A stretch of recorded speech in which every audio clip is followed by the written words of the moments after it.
Alhamdulillah, segala puja dan puji hanya milik Allah Subhanahu wa ta'ala. Salawat dan salam kita hadiahkan kepada Rasul kita Nabi besar Muhammad sallallahu alaihi wa ala alihi wasallam.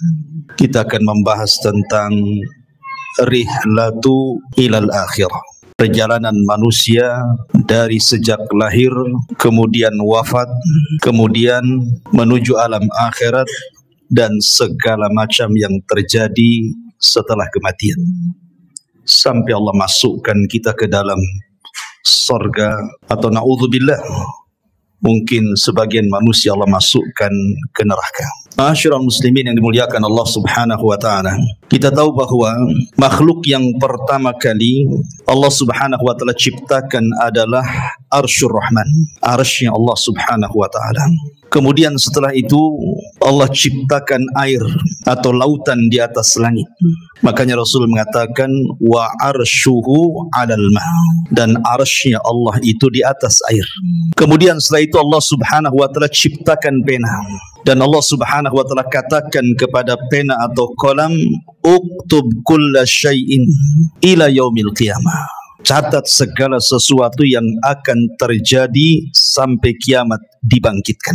Maka kolam pun kemudian mencatat segala sesuatu yang kemudian diletakkan di sebuah papan yang disebut dengan lauh, dan papan tersebut dijaga oleh para malaikat sehingga disebut Lauhil Mahfuz. Maka setelah itu Allah Subhanahu wa ta'ala menciptakan yang lainnya, termasuk menciptakan langit dan bumi dalam 6 hari. Dimulai hari Ahad, Allah ciptakan bumi 2 hari, Ahad dan Senin. Kemudian setelah itu Allah Subhanahu wa ta'ala ciptakan langit hari Selasa dan Rabu. Kemudian Allah Subhanahu wa ta'ala kembali ke bumi, dan Allah ciptakan segala sesuatu yang dihajatkan makhluk yang akan tinggal di bumi, seperti lautannya, hutan-hutannya, binatang-binatangnya, dari hari Kamis ke hari Jumat. Itulah yang disebutkan dalam Al-Quran bahwa Allah menciptakan langit dan bumi itu fi sittati ayyam, pada 6 hari. Makhluk yang berakal pertama yang Allah ciptakan adalah malaikat. Kemudian setelah itu jin. Baru makhluk yang berakal terakhir adalah manusia, dimulai daripada Adam alaihi salatu wassalam. Dan tartib ini berdasarkan sabda Nabi, khuliqatil malaikatu min nur, wa khuliqatil jan min marijim min nar, wa khuliqa lakum wa khuliqa Adam mimma wusifa lakum.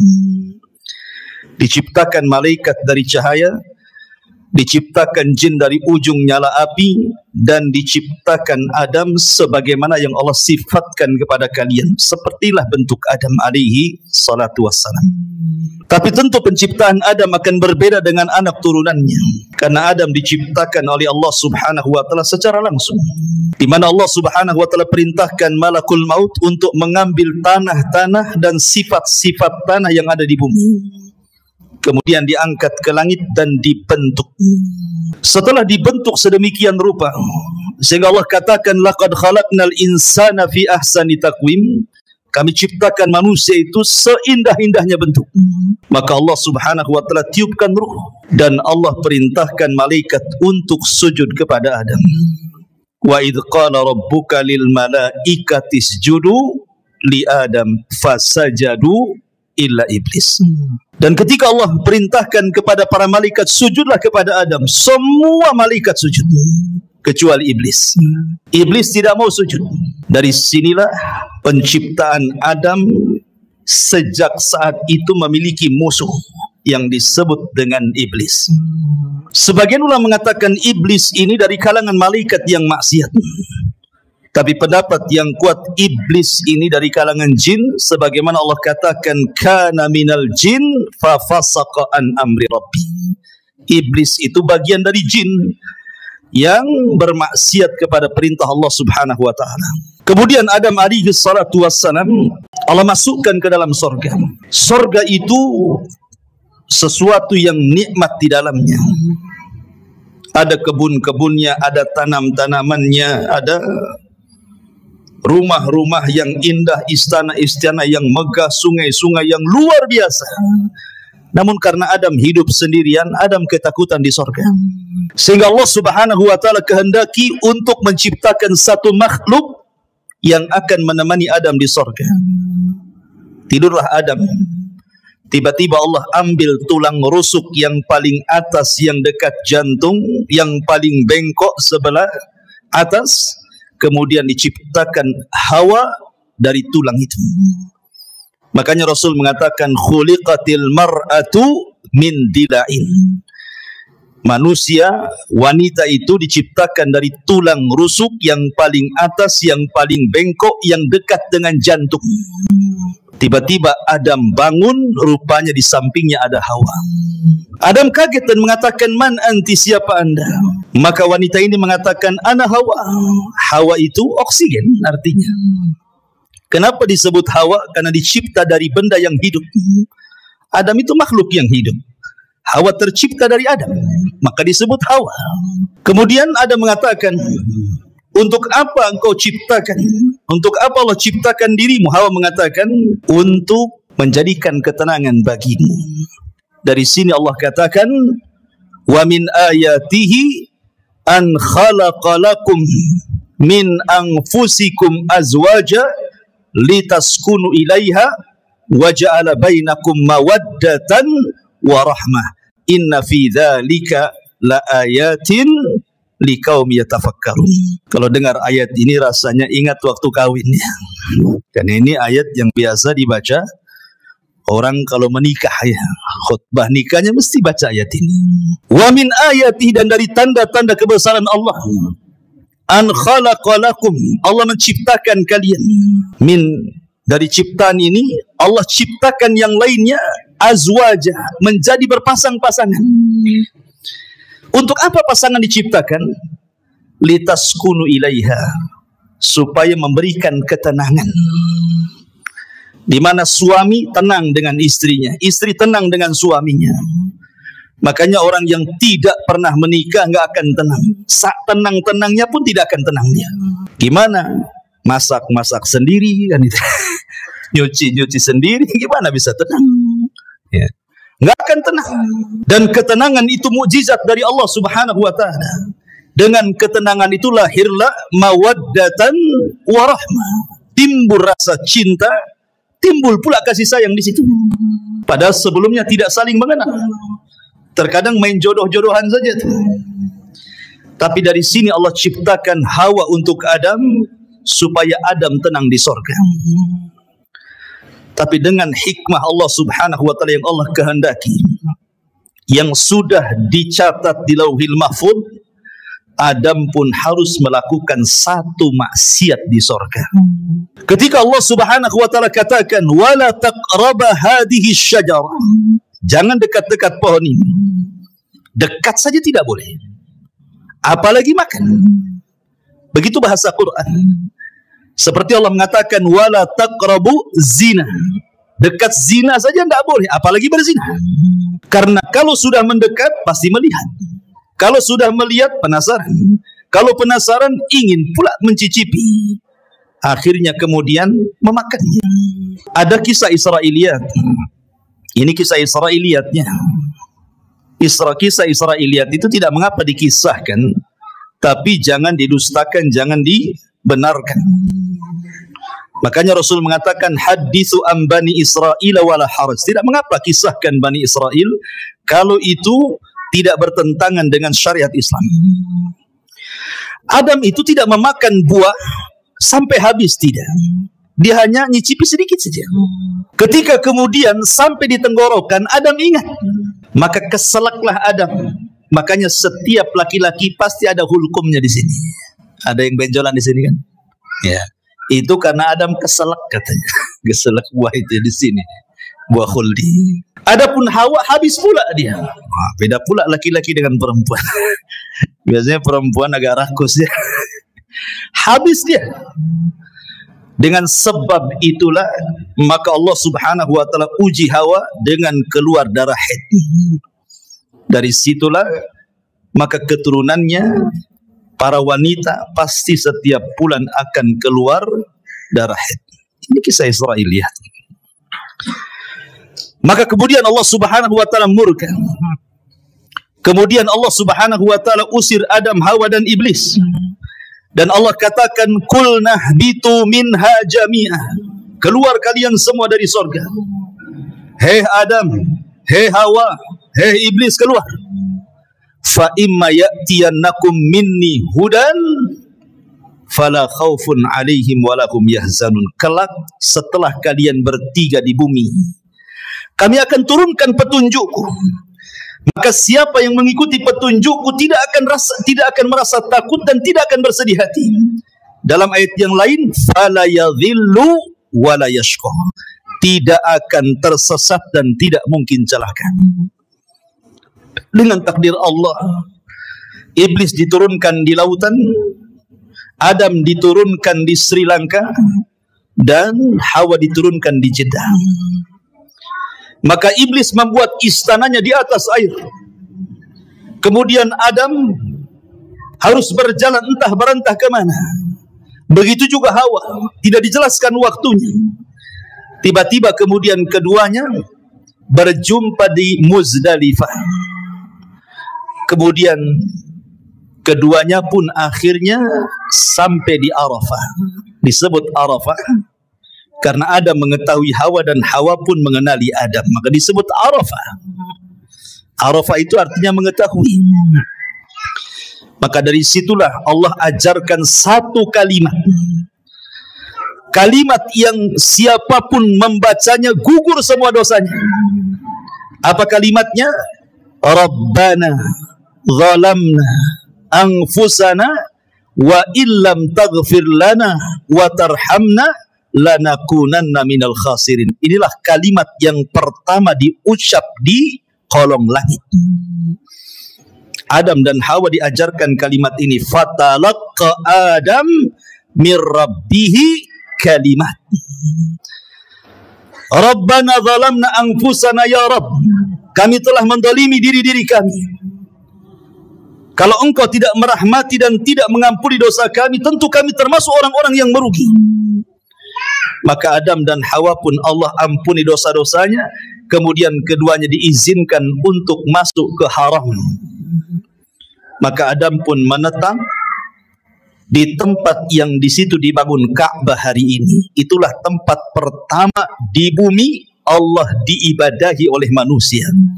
Disitulah Adam beribadah bersama Hawa. Kemudian Allah Subhanahu wa taala takdirkan Adam berhubungan dengan Hawa. Dari sini anak turunan Adam penciptaannya berbeda. Sebagaimana hadis Abdullah ibn Mas'ud radhiyallahu anhu, ketika Allah Subhanahu wa taala menciptakan manusia, pertama kali Allah pertemukan air sperma, kemudian masuk ke rahim perempuan, maka 40 hari menjadi segumpal nutfah sperma. Kemudian 40 hari berikutnya menjadi segumpal darah. Kemudian 4 hari berikutnya menjadi segumpal daging. Kemudian terangkailah badan manusia. Artinya kalau sudah 4 bulan sudah berbentuk tuh. Mana kepalanya, mana tangannya, mana badannya, mana kakinya. Di USG pun tahu kelaminnya sekarang. Disitulah Allah tiupkan ruh lewat para malaikat. Dan Allah perintahkan malaikat itu tiupkan ruh kepada janin itu. Kemudian catat rizkinya, catat amalannya, catat ajalnya, catat su'ul khotimah dan husnul khotimahnya. Maka setelah 9 bulan, maka lahirlah janin tersebut menjadi manusia. Hawa melahirkan 20 kali. Dan setiap lahiran selalu kembar. Sehingga putra Adam berjumlah 40. 20 laki-laki dan 20 perempuan. Kemudian setelah anak-anak Adam kemudian besar, kita tahu bahwa tujuan diciptakan manusia. Manusia itu disebut khalifah. Karena Allah yang mengatakan, inni ja'ilun fil ardi khalifah. Apa sih khalifah itu? Khalifah itu artinya yakhlufu ba'duhu ba'dha. Artinya manusia ini makhluk yang bergenerasi. Meninggal generasi pertama, lahir generasi kedua.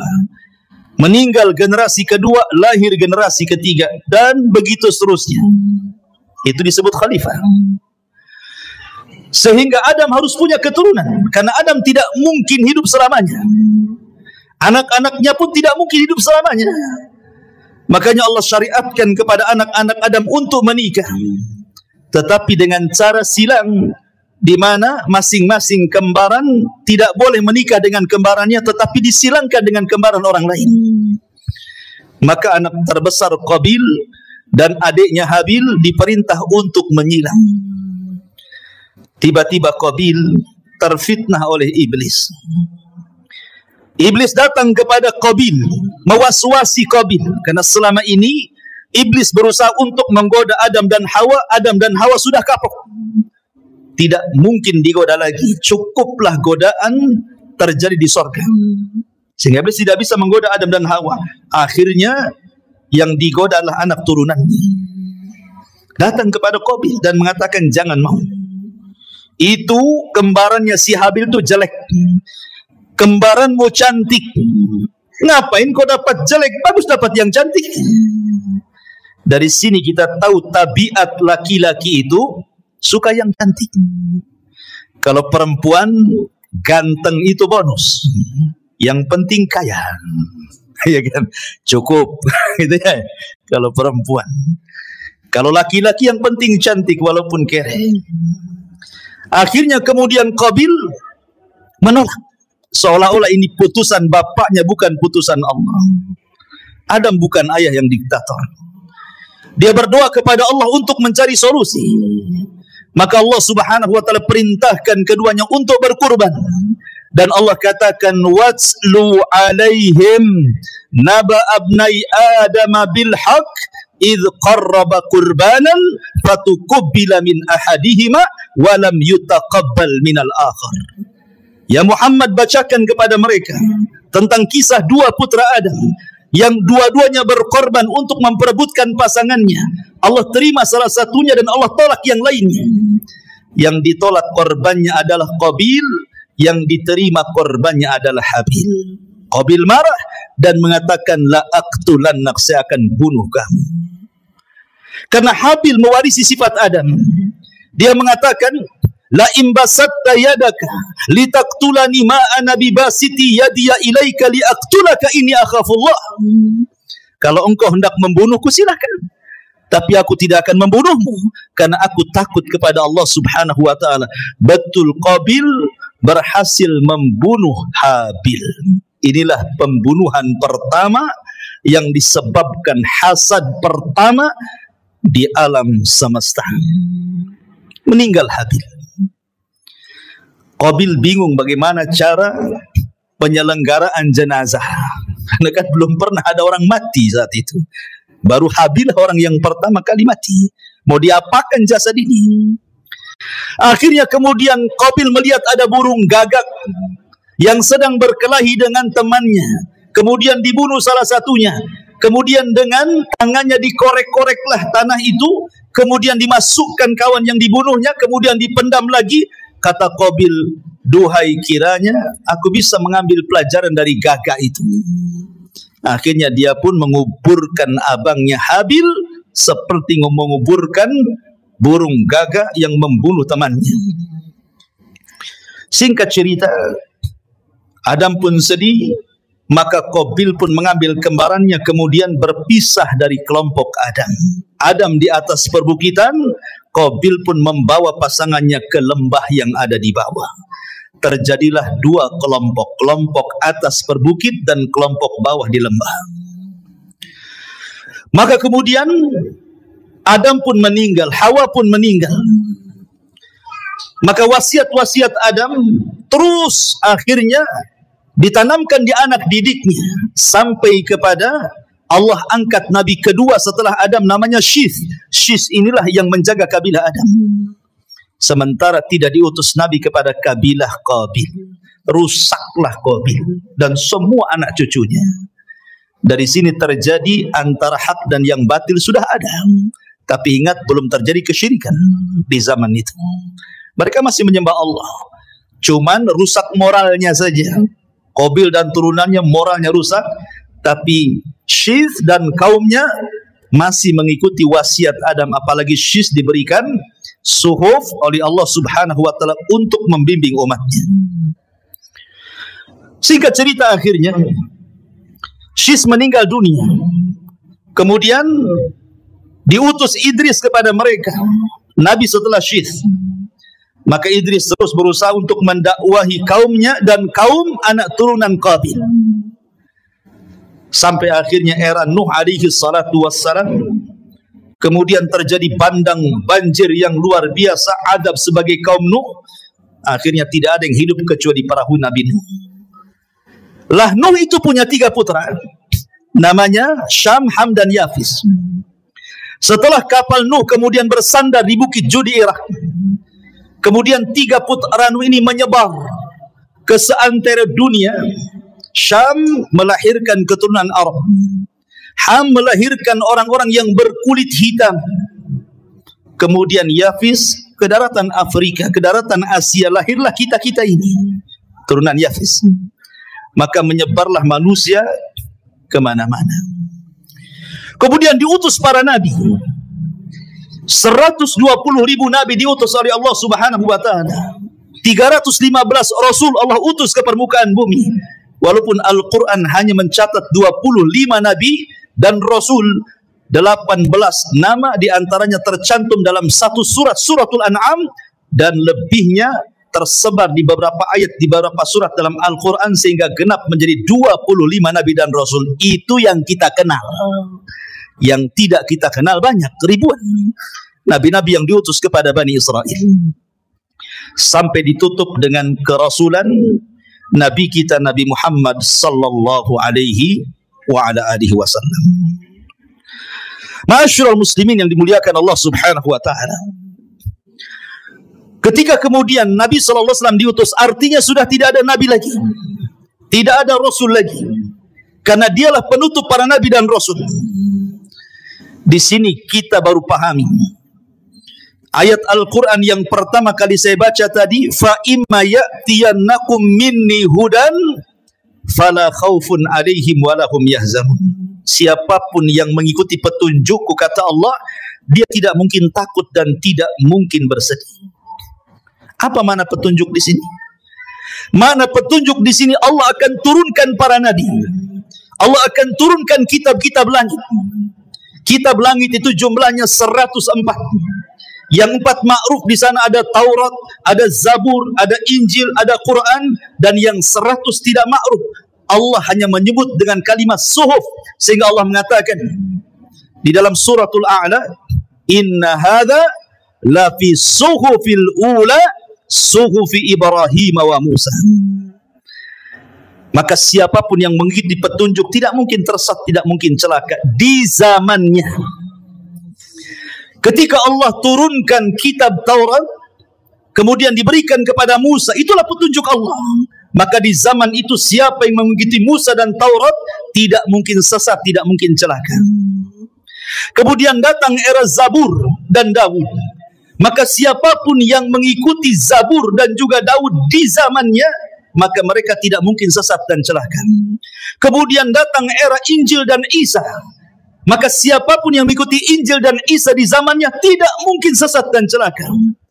Kemudian yang terakhir Allah turunkan Al-Quran dan Allah utus Nabi kita Muhammad sallallahu alaihi wasallam. Maka siapapun yang mengikuti Nabi sallallahu alaihi wasallam dan Al-Quran, fala yadhillu wa la yasqa, tidak mungkin sesat dan celaka. Tetapi setiap para nabi diutus kepada kaumnya, hanya nabi kita diutus kepada seluruh manusia, jinnya dan manusianya. Wa ma khalaqtul jinna wal insa illa liya'budun. Ma'asyiral muslimin yang dimuliakan Allah Subhanahu wa taala. Kondisi manusia. Allah Subhanahu wa taala berfirman dalam Al-Qur'an, "Inna sa'yakum lasyatta." Inna sa'yakum lasyatta. Fa amma man a'ta wattaqa wa saddaqa bil husna fasanuyassiruhu lil yusra wa amma man bakhila wastagna wa kadzdzaba bil husna fasanuyassiruhu lil usra. Kehidupan manusia akan berbeda-beda karena Allah mengatakan inna sa'yakum lasyatta. Usaha kalian itu berbeda-beda. Ada yang dalam hidupnya manusia ini betul-betul di atas ketaatan. Tidak pernah maksiat kepada Allah.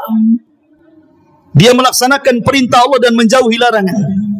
Dia berusaha untuk menghalalkan yang Allah halalkan dan menjauhi yang diharamkan Allah. Maka orang-orang yang seperti ini hidup sesuai dengan asal penciptaan manusia. Wa ma khalaqtul jinna wal insa illa liya'budun. Tetapi ada manusia itu yang cenderung kufur. Mereka tidak melaksanakan perintah, cenderung melanggar larangan, menghalalkan yang diharamkan, mengharamkan yang dihalalkan.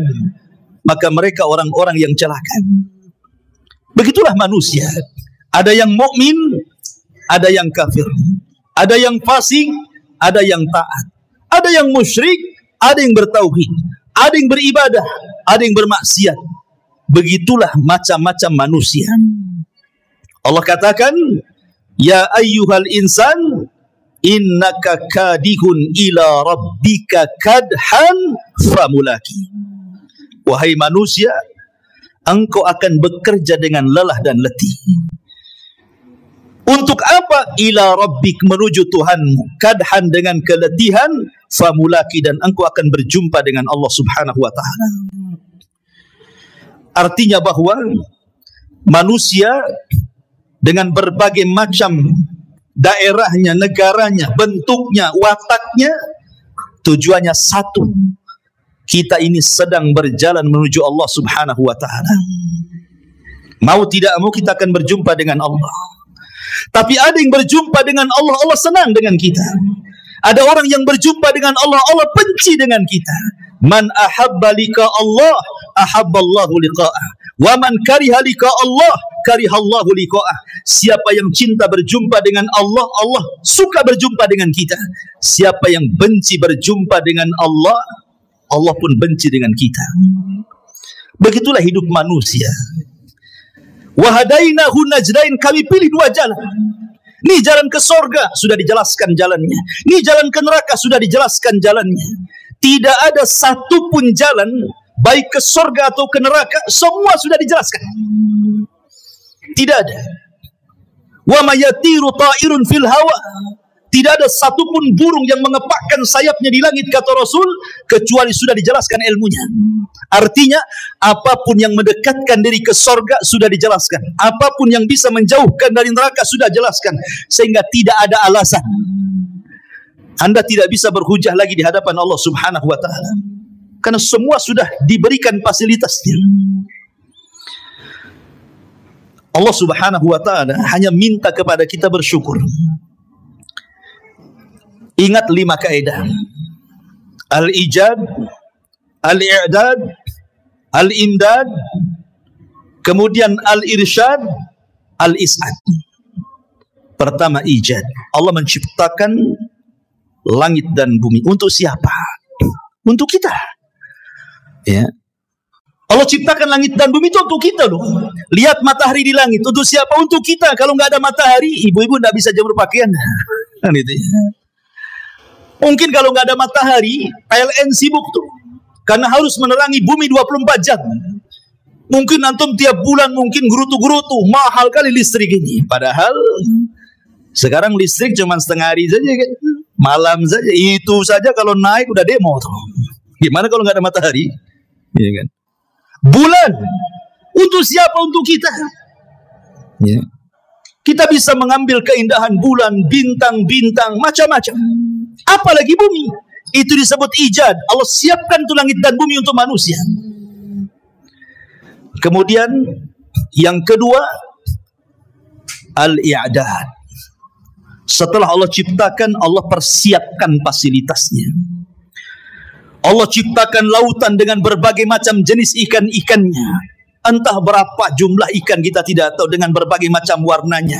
Siapa yang ngecat ikan satu-satu? Sudah terwarnai semuanya kan? Nggak ada orang yang sanggup ngecat ikan satu lautan itu. Ada yang merah, ada yang hijau, ada yang macam-macam kan warna itu. Kalau bukan karena Allah. Allah ciptakan hutan dan berbagai macam tumbuh-tumbuhan dan buah-buahannya. Allah ciptakan kebun sawah dan Allah ciptakan berbagai macam biji-bijiannya. Allah ciptakan semuanya. Allah persiapkan fasilitasnya. Kemudian yang ketiga, al-imdad. Allah perbanyak. Satu pohon mangga, buahnya mungkin ada 100-200 mangga. Dari 300 atau 400 mangga yang di satu pohon itu kan semua ada bijinya tuh. Kalau seandainya dari 100 buah mangga di satu pokok mangga ini, bijinya ditanam semuanya, dari satu tumbuh 200. Ya kan? Bahkan ada satu buah itu bijinya ratusan tuh. Seperti buah apa tuh? Yang ratusan itu. Delima kan coba. Satu pohon delima nih, buahnya kan banyak. Ini satu buah saja kalau tertanam semua bijinya, tumbuh macam-macam delima. Itu artinya Allah tidak putus pohon sampai di situ. Ada generasi pohon yang jauh lebih banyak lagi dari turunannya. Itu namanya al-imdad. Allah tidak akan putus nikmatnya. Ikan, satu ikan lahir anaknya ratusan ikan. Dari ratusan ikan lahir lagi ribuan ikan. Nggak akan terputus. Itu namanya imdad. Allah tidak akan memutus nikmat. Kemudian setelah itu yang keempat, al-irsyad. Allah arahkan manusia mana ikan yang bisa dimakan, mana yang tidak. Mana buah yang bisa dimakan, mana yang tidak. Mana daun-daunan yang bisa dilalap, mana yang tidak. Mana yang bisa dijadikan obat, mana yang tidak. Mana yang mengenyangkan, mana yang tidak. Irsyad diarahkan. Karena tidak semua bisa dimakan kan. Baru yang terakhir al-is'ad. Manusia dapat mengambil faedahnya. Dengan makan ini jadi kenyang, makan itu jadi kenyang, minum ini jadi sehat, minum itu jadi hilang penyakit. Bahagia manusia. Allah itu sudah memberikan nikmat segalanya. Makanya Allah mengatakan fabi ayyi ala'i rabbikuma tukadziban. Nah, nikmat mana lagi yang akan kau dustakan? Nikmat mana lagi? Enggak ada ceritanya orang kelaparan kalau dia mau usaha. Orang tinggal datang ke sungai mancing dapat ikan ya. Sungai itu kan bukan milik orang. Lautan bukan milik orang. Bawa perahu nelayan tuh memanggil. Ada tiketnya masuk lautan? Nggak bisa, nggak ada. Mungkin di tengah lautan ada malaikat. Kau bayar dulu baru kau. Nggak ada. Ya kan. Anda tanam biji di sawah tuh, tinggal nunggu saja. Allah yang menghidupkan, bukan antum suruh niup-niup dia tumbuh. Kan gitu ya. Tumbuh sendiri, kita tawakal saja tuh. Padi tumbuh, jagung tumbuh, semua tumbuh kan itu. Siapa yang menumbuhkan? Allah. Allah hanya minta satu. La in syakartum la azidannakum. Kalau kalian bersyukur, ku tambah. Dengan apa cara bersyukurnya? Kita disuruh untuk beribadah, itu saja. Disuruh untuk beribadah. Itulah syukurnya. Makanya Allah mengatakan falyabudu rabb hadzal bait alladzi at'amahum min ju'in wa amanahum min khauf. Allah sudah berikan rasa kenyang dari rasa lapar. Allah sudah berikan rasa tenang dari rasa ketakutan. Allah hanya minta falyabudu rabb hadzal bait. Sembah Rabb pemilik Ka'bah ini. Allah, itu saja. Tetapi ada manusia yang syukur, ada juga yang ingkar. Itulah manusia. Memang manusia diciptakan seperti itu. Ma'asyiral muslimin yang dimuliakan Allah Subhanahu wa taala. Allah Subhanahu wa taala tidak akan mengekalkan dunia. Dunia ini ada batas waktunya. Sejak zaman Adam alaihi salatu wassalam sampai diutusnya Nabi kita yang mulia alaihi salatu wassalam, artinya usia bumi itu semakin dekat dari kehancurannya. Karena Rasul yang mengatakan, bu'istu ana was-sa'ah kahataini. Diutusnya aku dengan tegaknya hari kiamat seperti ini. Rasul menegakkan syababah, telunjuk dengan jari tengah kemudian merapatkannya. Artinya dekat sekali waktunya. Dan Allah Subhanahu wa taala Maha Adil. Allah tidak langsung sekonyong-konyong mendatangkan kiamat, tidak. Allah tidak mendatangkan kiamat langsung tiba-tiba digempakan satu dunia, tidak. Allah itu adil, rahim kepada hamba-hambanya. Diberikan kesempatan untuk tobat, diberikan kesempatan untuk masuk surga dengan dikirim tanda-tanda kiamat kecil. Dan 90% lebih tanda-tanda kiamat kecil itu hampir semua sudah terjadi dan kita bisa saksikan setiap hari ada. Hanya mungkin 10% saja yang belum terjadi. Ya, kurang lebih seperti itu. Artinya 90% sudah terjadi sejak zaman Nabi sampai hari ini. Karena tanda-tanda kiamat kecil itu ada yang terjadi di zaman Nabi dan tidak akan terulang. Seperti terbelahnya bulan. Itu di zaman Nabi saja, nggak mungkin terulang lagi. Ya. Kemudian diutusnya Rasul dan meninggalnya Nabi sekali saja, nggak mungkin Nabi dihidupkan lagi. Tapi ada tanda-tanda yang terus dari zaman Nabi sampai hari ini akan terulang. Seperti perzinahan, minum khamr, perjudian, dan begitu seterusnya. Tapi ada tanda-tanda kiamat kecil yang belum terjadi dan pasti terjadi. Dan ada tanda-tanda kiamat kecil yang diselipkan di antara tanda-tanda kiamat besar. Apabila semua tanda-tanda kiamat kecil, ikhwan, sudah ada, sudah terjadi, maka Allah Subhanahu wa ta'ala akan kirim tanda-tanda alamatus sa'atil kubra, tanda-tanda kiamat besar. Muqaddimahnya dengan khurujul Mahdi, keluarnya Imam Mahdi. Kemudian setelah itu khurujul Dajjal, keluar Dajjal. Dajjal ini akan keluar selama 40 hari. Satu hari sama dengan setahun, hari kedua sama dengan sebulan, hari ketiga sama dengan sepekan, dan hari keempat sama dengan hari-hari waktu yang kita lalui. Sampai sahabat bertanya Rasul, yang satu hari bagikan satu tahun, cemana solatnya? Maka Rasul mengatakan, solatlah dengan cara mengira-ngira waktu. Oh, kalau dari asar ke maghrib sekian jam, berarti masuk waktu maghrib. Dari maghrib ke isya, cuma 2 jam, berarti masuk waktu isya. Karena 1 tahun lama, ikhwan. Dan dari sini menunjukkan Dajjal itu bukan hanya masuk ke daerah-daerah yang normal waktunya, tetapi juga masuk ke daerah-daerah kutub yang terkadang satu harinya lama sekali. Artinya tidak ada satu tempat kecuali diinjak Dajjal, kecuali Mekah dan Madinah. Kemudian Isa bin Maryam turun, diapit dengan 2 malaikat di menara putih sebelah timur Damaskus. Kemudian akan bergabung dengan tentara Al-Mahdi di Bukit Tur dan memerangi Dajjal. Dan Isa berhasil membunuh Dajjal, mematahkan salib, membunuh babi, dan berhukum dengan hukum keadilan. Banyak orang masuk Islam sebelum wafatnya Isa bin Maryam. Kemudian setelah fitnah Dajjal hilang, datang fitnah yang ketiga. Tanda-tanda kiamat besar, khuruju Ya'juj wa Ma'juj, keluar Ya'juj dan juga Ma'juj. 2 kabilah besar, turunan Yafis ibn Nuh, yang dahulu pernah dibenteng oleh Dzulqarnain. Tiba-tiba kemudian gerbangnya pecah, mereka pun keluar min kulli hadabin yansilun, bagaikan bah air yang terjun dari ketinggian saking banyaknya. Sehingga ketika rombongan yang pertama keluar melintasi danau Tiberias, mereka pun minum dari danau itu. Kemudian rombongan yang terakhir bingung karena airnya habis diminum Ya'juj wa Ma'juj. Kata yang terakhir, tadi barusan ada air, kemana air itu?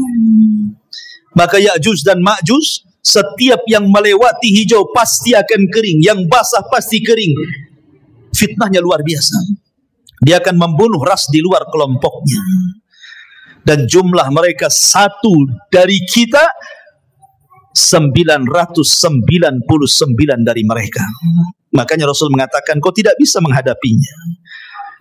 Maka Allah mengatakan, ya Isa, selamatkan orang-orang yang selamat sembunyi di Bukit Tur, karena engkau tidak bisa memeranginya.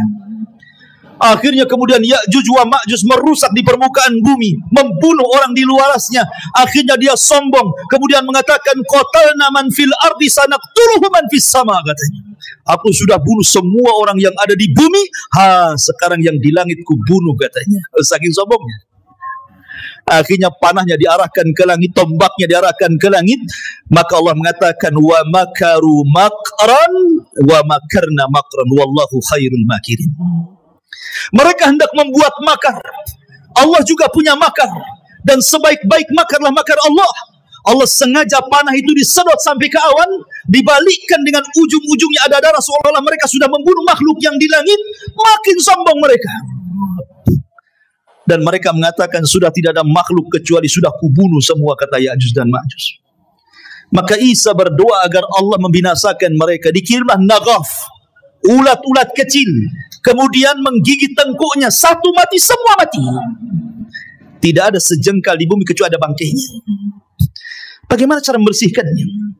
Isa berdoa agar Allah membersihkan bangkai Ya'juj dan Ma'juj. Dikirimnya burung-burung sebesar unta, mengambil bangkai itu, entah dibuang, entah berantah ke laut mana. Akhirnya bumi bersih, kemudian Allah hujani sehingga bumi semakin bersih, dan Allah berikan keberkahan bumi sebagaimana awal penciptaan bumi sampai buah delima. Saking besarnya, orang bisa masuk 10 bahkan 20 orang ke cangkangnya. Segede apa tuh delimanya? Berarti kalau makan durian, gede kali durian tuh. Ya kan? Satu buah durian 20 orang gak kenyang, ke kulitnya aja masuk orang tuh. Allah berkahi itu. Kemudian Isa pun diwafatkan. Maka berlalulah 3 tanda kiamat besar. Khurujud Dajjal, nuzulu Isa, khuruju Ya'juj wa Ma'juj. Kemudian datang tanda-tanda alamat besar. Apa itu? Keluar dukhan, asap yang tebal dari langit, yang tidak jadi pada Ramadan kemarin. Ini dukhan. Dukhan ini alamat tanda kiamat besar. Dan itu tanda-tanda langit, bukan tanda-tanda bumi. Dukhan itu datang dari langit, bukan karena orang bakar hutan kemudian asapnya naik ke langit jadi dukhan. Memang sudah ada asap di langit tebal hitam. Siapapun yang menghirupnya, kalau dia seorang mukmin, paling tinggi bersin, sudah sakit kepala, demam. Tetapi kalau yang menghirupnya orang kafir, munafik, pelaku dosa besar, maka mereka akan merasakan kesakitan yang luar biasa, mengeluarkan darah dari telinga, hidung, dan matanya, saking sakitnya. Akhirnya mereka berdoa, Allahumma kshif annal adzab, ya Allah, tolong hilangkan azab ini, kami akan bertobat.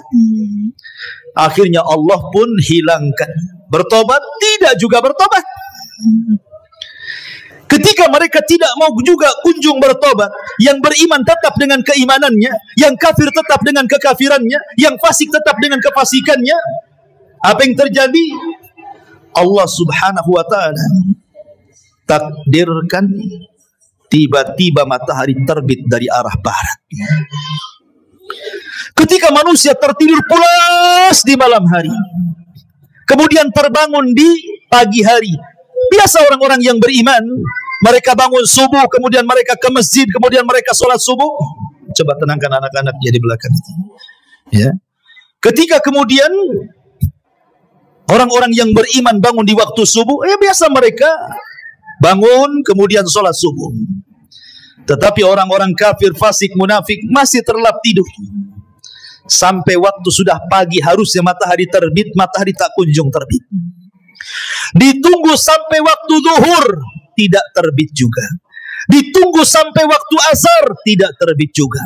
Harusnya ketika matahari terbenam, tiba-tiba muncul. Harusnya matahari itu terbenam, tiba-tiba muncul. Inilah yang disebut dengan keluarnya matahari dari arah barat itu. Dan itu terjadi 3 hari berturut-turut. Semua manusia menangis, semua manusia menyesal. Orang-orang yang menyembah berhala, dibuang berhalanya.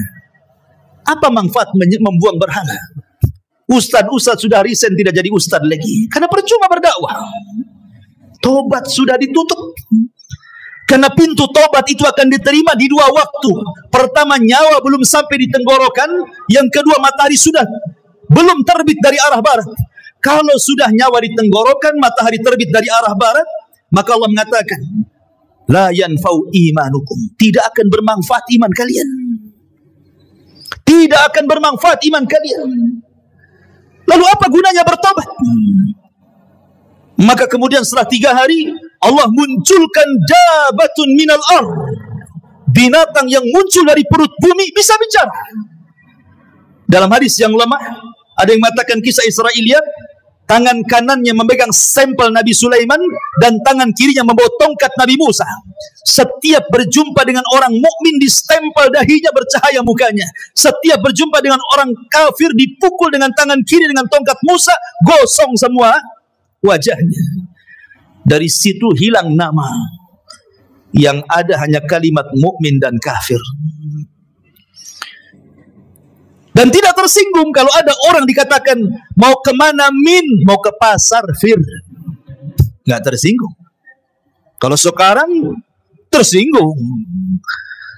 Orang kafir kita kafirkan saja, orang Islam tersinggung.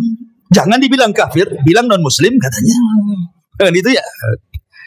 Nanti di akhir zaman loh, orang mukmin mengkafir-kafirkan orang kafir, nggak tersinggung. Kenapa pula orang sekarang tersinggung? Gitu kan aneh gitu ya. Kafir itu ada bahasanya dalam Quran, lam yakunil ladzina kafaru. Siapa kafaru? Min ahlil kitab. Orang Yahudi dan Nasrani. Kalau Allah katakan Yahudi kafir, kita katakan kafir. Kalau katakan Nasrani kafir, kita katakan kafir. Harus dikatakan apa lagi? Allah yang mengatakannya, kita kan hanya mengikuti apa yang Allah katakan. Kecuali kalau Allah tidak kafirkan, Anda kafirkan, nah itu jangan. Oh, Anda ini masuk ke Khawarij namanya, mengkafir-kafirkan yang bukan orang kafir. Akhirnya sampai mengebom sana sini jadinya. Itu manhaj takfir, tidak boleh.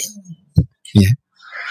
Maka setelah kemudian tidak ada satupun manusia kecuali stempel oleh dabatul ar ini, binatang yang melata yang bisa bicara ini. Binatang ini tidak membunuh, dia hanya menstempel-stempel saja. Kemudian binatang ini pergi entah berantah, hilang. Karena ini tanda-tanda kiamat. Setelah itu kemudian muncul tanda-tanda yang keberapa? Yang ke-7. Pertama, Dajjal. Kedua, turunnya Isa. Ketiga, munculnya Ya'juj dan Ma'juj. Keempat, asap tebal dari langit Tuhan. Kelima, terbit matahari dari arah barat. Keenam, munculnya binatang yang melata yang keluar dari perut bumi dan bisa bicara dan menstempel manusia. Ketujuh, terjadi gempa besar dari arah timur yang bukan hanya merobohkan satu desa, satu negara dirobohkan gara-gara gempa itu. Kemudian yang ketujuh yang kedelapan, gempa dari arah barat. Setelah gempa dari arah timur, dari arah barat pula gempa. Negara-negara jatuh gara-gara gempa itu. Kemudian yang ke-9, terjadi gempa besar di Jazirah Arab. Inilah yang disabdakan Nabi SAW, khasfun bil masyriq, wa khasfun bil maghrib, wa khasfun bi jaziratil Arab. Gempa dari arah timur, gempa dari arah barat, gempa dari Jazirah Arab. Dan yang terakhir, khurujun nar, munculnya larva, munculnya api yang besar keluar dari perut Aden Yaman dan keluar dari negeri Hijaz. Kemudian api ini bergabung di antara dua tempat ini, menggiring manusia satu dunia, kemudian mengarahkan mereka ke negeri Syam. Api ini tidak membakar manusia, tapi dia membakar yang lainnya. Karena tugasnya menggiring manusia sampai ke Syam. Setelah di Syam inilah yang disebut dengan Ardul Mahsyar, bumi perkumpulan manusia satu dunia di situ. Kemudian Allah kirim angin yang sepoi-sepoi, yang dingin banget angin ini. Angin ini masuk ke ketiak-ketiak orang yang masih punya iman walaupun sebiji dzarrah. Kemudian Allah cabut nyawanya sehingga tidak ada yang beriman lagi di permukaan bumi. Disinilah Nabi SAW mengatakan, la taqumu sa'ah illa ala syiraril khalqi. Tidak mungkin tegak hari kiamat kecuali orang-orang yang hidup di permukaan bumi tersisa orang-orang kafir. Orang yang beriman tidak akan merasakan kiamat karena sudah mati semua. Yang merasakan kiamat itu orang kafir. Yang Allah katakan yauma, pada hari ketiga, yanfukhu nafkhatan, di mana Allah Subhanahu wa taala memerintahkan malaikat Israfil untuk meniupkan sangkakala pertamanya. Apa yang terjadi? Idza zulzilatil ardu zilzalaha. Ketika tiupan itu ditiup oleh Israfil, maka satu bumi akan digempahkan. Wa idzal biharu fujjirat, maka semua air lautan ditumpahkan ke daratan. Wa idzan nujumun tasharat, semua bintang-bintang akan dijatuhkan. Dan semua gunung-gunung akan tercabut dari pasaknya, kemudian bergeser dari tempatnya, kemudian diterbangkan seperti kapas. Ka'asfim ma'fur, seperti kapas.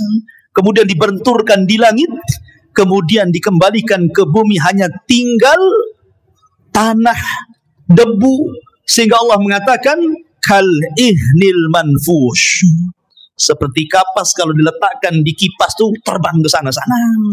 Itulah gunung. Berapa hari penghancuran seperti ini? Lah ketika terjadi kiamat, penghancuran alam semesta, maka Allah Subhanahu wa taala membuka seluruh pintu langit. Wa futihatis sama fakanat abwaba. Pintu langit dibuka semua. Semua malaikat keluar dari langit-langit itu. Karena langit akan digulung seperti kita menggulung kertas. Maka ketika betul-betul terjadi kiamat, Allah wafatkan semua para malaikat, Allah wafatkan semua jin, dan Allah wafatkan semua manusia. Tidak ada yang tersisa kecuali yang Allah Subhanahu wa taala izinkan untuk tidak dihancurkan pada hari kiamat.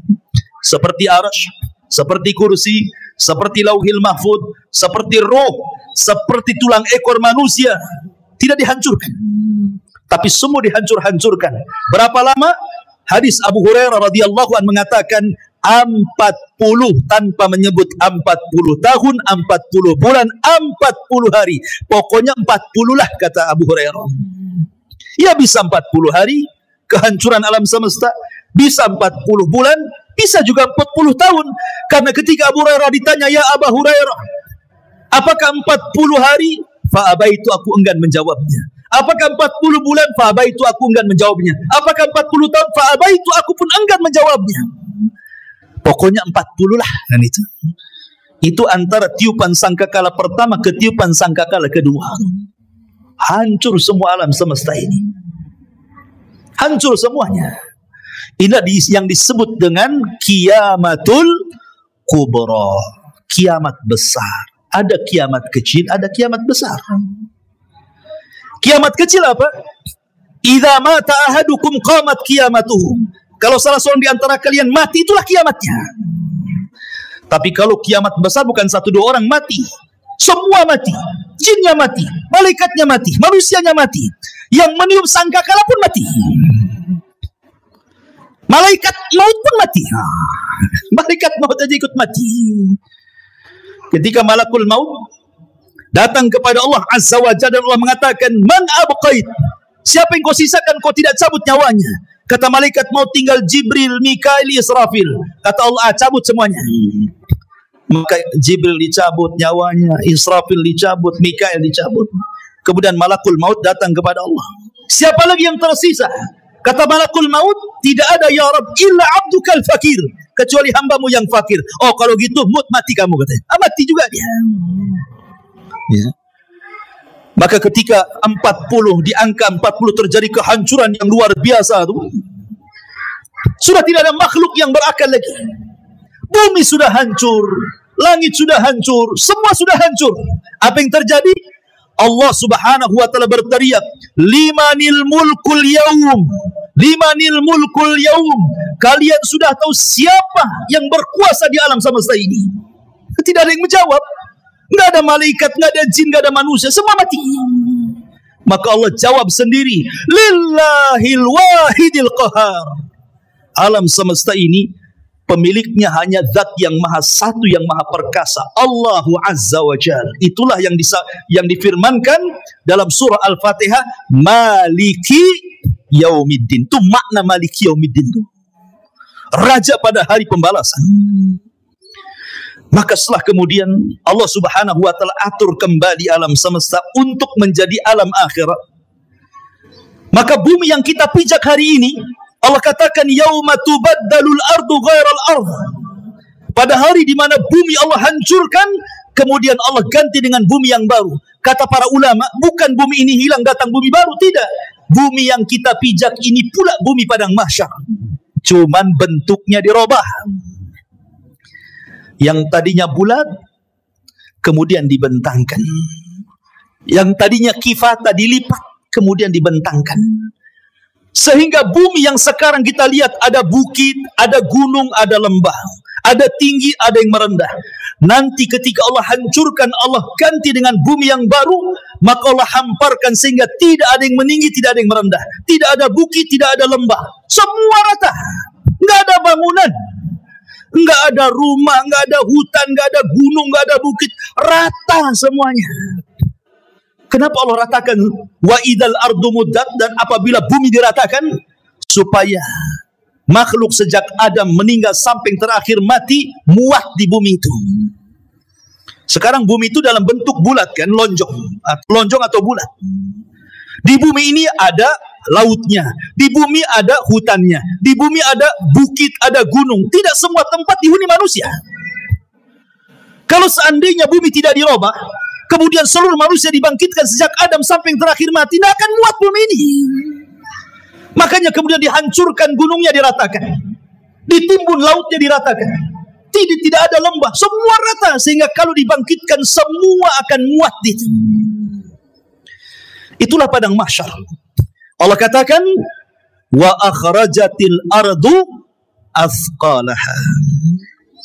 Allah Subhanahu wa taala bangunkan malaikat Israfil untuk meniupkan sangkakalanya yang kedua. Ketika Israfil kemudian bangkit, kemudian meniupkan sangkakala keduanya, maka terjadilah yaumul ba'tsi wan nusyur, hari di mana manusia dibangkitkan kemudian dikumpulkan. Maka ketika itu Allah katakan wa akhrajatil ardu athqalaha, kami keluarkan beban-beban bumi. Maksudnya manusia, bangkai-bangkai manusia itu semua terangkai kembali dari mana? Dari tulang ekor. Karena tulang ekor manusia tidak dihancurkan pada hari kiamat. Ketika Allah memerintahkan Israfil untuk meniup sangkakala yang kedua, dari tulang ekor setiap manusia itulah tercipta manusia kembali. Padahal sudah hancur dengan kiamat kan? Tapi tulang ekor tidak hancur. Karena dari situ Allah kembali ciptakan kita. Kemudian jasad itu dilempar ke permukaan. Bayangkan sejak zaman Adam sampai terakhir mati itu jasad itu bergelimpangan di padang mahsyar. Maka Allah Subhanahu wa taala katakan wa idzan nufus zuwijat. Apabila ruh dilesatkan dari illiyin kalau ruhnya orang yang beriman, kemudian dilesatkan dari sijin kalau ruhnya orang kafir, kemudian masuk ke jasad-jasad mereka tanpa tertukar jasadnya. Nggak mungkin antum tertukar dengan kawan antum. Salah ini, badan antum di sini kok ruhnya masuk situ? Enggak. Pasti akan pas. Ruh dengan jasad ya itu juga. Ya. Disitulah manusia dibangkitkan. Ketika manusia dibangkitkan, orang-orang kafir ini digambarkan dalam surah Yasin. Ya wailana, man ba'atsana mim marqadina, katanya. duhai celaka kami, siapa yang membangunkan kami dari tidur-tidur kami ini? Maka mereka digambarkan seperti apa? Seperti larang. Al-qari'atu mal-qari'ah wa ma adraka mal-qari'ah yauma yakunun nasu kal farashil mabthus. Seperti laron. Antum tahu laron? Laron ini kalau ada lampu, maka dia akan mengejar lampu. Dan mereka terbangnya tidak ada aturan, sehingga karena tidak ada aturan diterjang kawannya. Besoknya jatuh semua, sayapnya tak kemana-mana. Begitulah kondisi manusia pada hari kiamat. Orang-orang kafir yang ke barat lari ke timur, yang dari timur lari ke barat, yang selatan lari ke utara. Mereka tidak ada tujuan seperti larang. Yauma yafirrul mar'u min akhihi wa ummihi wa abihi wa sahibatihi wa bani likulli imri'in yauma idzin sya'nun yughni. Di mana orang lari dari saudaranya, lari dari ibu bapaknya, lari dari pasangan dan anak-anaknya. Semua manusia sibuk dengan sendirinya, kecuali orang-orang yang beriman. Dibangkitkan, tidak lari. Di sampingnya sudah ada pasangan istri, suaminya, anak, ibu, kakek, semua. Walladzina amanu wattaba'athum walladzina amanu. Dan orang-orang yang beriman, wattaba'athum dzurriyyatuhum biimanin, kemudian keimanan diikuti oleh keluarganya, alhaqna bihim dzurriyyatuhum, maka kami kumpulkan keluarga yang beriman di satu tempat. Ketika orang-orang yang beriman ini melihat orang-orang kafir lari ke sana kemari, maka mereka hanya mengatakan hadza ma wa'adar rahman wa sadaqal mursalun. Inilah janji dari Allah Ar-Rahman dan benarlah ucapan para nabi. Ma'asyiral muslimin yang dimuliakan Allah Subhanahu wa taala. Ketika itulah baru ada penyeru di tengah-tengah padang mahsyar. Kemudian barulah manusia tertuju kepada satu suara. Kepada satu suara. Dan Allah Subhanahu wa taala bahasakan kal jaradil muntashir, seperti belalang-belalang yang sedang berterbangan. Belalang itu kalau terbang bersama koloninya pasti akan tertuju kepada satu titik. Maka semua tertuju kepada satu titik. Di sini disebut dengan ardul mahsyar. Kita akan dikumpulkan. Ya. Ketika mereka dibangkitkan, Nabi SAW mengatakan yuhsyarun nas yaumal qiyamah khufatan uratan ghurlan buhman. Ketika manusia dibangkitkan khufat, tidak pakai celana, tidak pakai baju, telanjang bulat. Kemudian tidak dikhitan. Kemudian tidak pakai sandal. Kemudian tidak membawa harta di badan. Mau siapapun anda mau presiden, mau menteri, mau orang kaya, dibangkitkan sama. Karena di hari itu tidak ada yang membedakan antara si kaya dengan si miskin, si pejabat dan si rakyat. Semua sama. Dibangkitkan seperti itu. Lalu apa yang disombongkan? Di padang mahsyar itu macam-macam harusnya dibangkitkan. Ada yang dibangkitkan kecil sekali, sehingga dia harus terseok-seok dengan orang-orang yang besar, hampir terinjak kakinya. Mereka lah orang-orang yang sombong di dunia. Allah bangkitkan seperti zarrah di akhirat, seperti kecil, seperti semut di tengah-tengah orang besar, sehingga terseok-seok harus menghindari larinya kaki orang tuh. Ya, di dunia dia merasa besar, sombong. Di akhirat Allah kecilkan. Ada yang berteriak-teriak ya Rabb, ya Rabb, tapi Allah tidak memandangnya. Allah tidak mengajak bicara dengannya. La yanzurullahu yaumal qiyamah. Allah tidak akan melihatnya walaupun dia berteriak ya Rabb, ya Rabb, ya Allah, ya Allah. Ada orang-orang yang tidak akan dilihat oleh Allah pada hari kiamat. Ada orang-orang yang tidak akan disucikan oleh pada hari kiamat, tidak akan diajak bicara oleh Allah pada hari kiamat. Ada orang-orang yang lari, tetapi mereka berjalan dengan kepala kakinya di atas. La haula wala quwata illa billah. Bagaimana caranya? Allahu a'lam. Allah atas segala sesuatu maha mampu menjalankan orang dengan kepalanya, kakinya di atas. Ada orang-orang yang berjalan dengan buta, sehingga dia mengatakan ya Rabbi lima hasyartani a'ma wa qad kuntu basira. Ya Rabb, di dunia aku melihat, kenapa di sini buta, katanya. Macam-macam orang itu di padang mahsyar itu, ikhwan. Karena orang dibangkitkan itu ala ma mata alaih, sebagaimana kematiannya. Ada ketika di dunia dia menusuk-nusuk untuk bunuh diri, maka ketika dibangkitkan di tangannya sudah ada pisau sedang menusuk-nusuk badannya. Ya bayangkan, manusia dibangkitkan itu macam-macam bentuknya. Baru kemudian manusia dikumpulkan di satu tempat. Disinilah terjadi faslul qadha. Yang pertama kali faslul qadha, di mana Allah Subhanahu wa taala akan membentangkan mahkamah peradilan di tengah-tengah manusia. Dan yang pertama kali diadili adalah para nabi. Para nabi, ikhwan, diadili dulu. Dengan cara apa?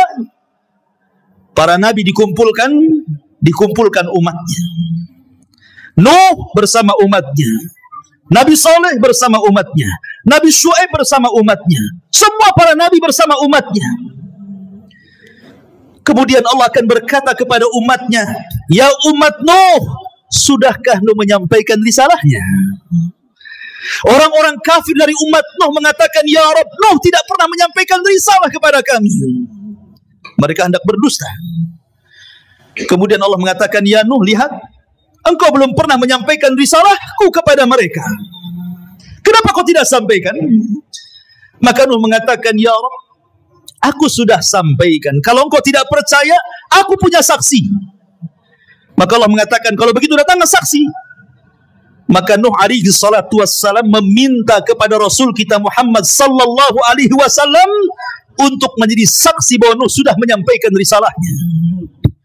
Maka Allah panggil Rasul kita Muhammad sallallahu alaihi wasallam, ya Muhammad, kenapa kok mau jadi saksi kepada Nuh alaihi salatu wasallam? Bukankah usiamu dengan usia Nuh terpaut jauh dan engkau tidak hidup di zaman Nabi Nuh? Bagaimana kau akan jadi saksi mereka? Maka Rasulullah SAW mengatakan, ya Rabb, ya aku tidak hidup di zaman Nabi Nuh, tetapi aku yakin bahwa Nuh sudah menyampaikan risalahnya. Maka Allah mengatakan, apa yang membuat anda yakin bahwa Nuh menyampaikan risalahnya?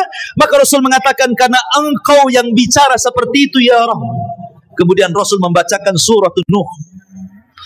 Engkau yang ngomong dalam Al-Quran bahwa Nuh sudah menyampaikan risalahnya. Maka Allah mengatakan, shadaqta, benar engkau. Wa kadzabu haula, dan mereka sudah berdusta. Kemudian berpindah kepada nabi berikutnya sampai di akhir dengan Isa bin Maryam, nabi yang terakhir dari nabi-nabi Bani Israel. Inilah isyarat bahwa nabi akan menjadi saksi bagi seluruh para nabi. Ketika nabi hendak rindu ingin mendengar Al-Quran, yang dipanggil siapa? Abdullah bin Mas'ud. Abdullah bin Mas'ud, bacakan, iqra alayya al-Quran, baca untukku Quran. Kata Abdullah bin Mas'ud, ya Rasulullah, aqra'u alayka al-Quran wal Quranu unzila ilaika? Rasul, apakah saya harus membaca Quran sementara Quran turun kepadamu? Oh tidak. Kata Rasul, iqra, baca, saya ingin mendengarkan suaramu. Maka kata Abdullah bin Mas'ud, baik. Akhirnya Abdullah bin Mas'ud membaca suratun Nisa sampai kepada ayat. Apa ayatnya? Hatta idza ji'na min kulli ummatin bisyahid wa ji'na bika ala haula'i syahida. Bagaimana ya Muhammad kalau tiap-tiap umat itu mendatangkan saksi-saksinya, kemudian engkau menjadi saksi mereka? Maka Nabi SAW kemudian menangis dan mengatakan, ya Abdullah, hasbuka, hasbuka, cukup, cukup. Maka Abdullah bin Mas'ud melihat Rasul menangis sehingga membasahi janggutnya. Rasul akan menjadi saksi bagi setiap umat dan setiap nabi. Setelah para nabi kemudian dimintai pertanggungjawabannya, barulah Allah Subhanahu wa taala mengarah kepada umatnya, kepada kita semuanya.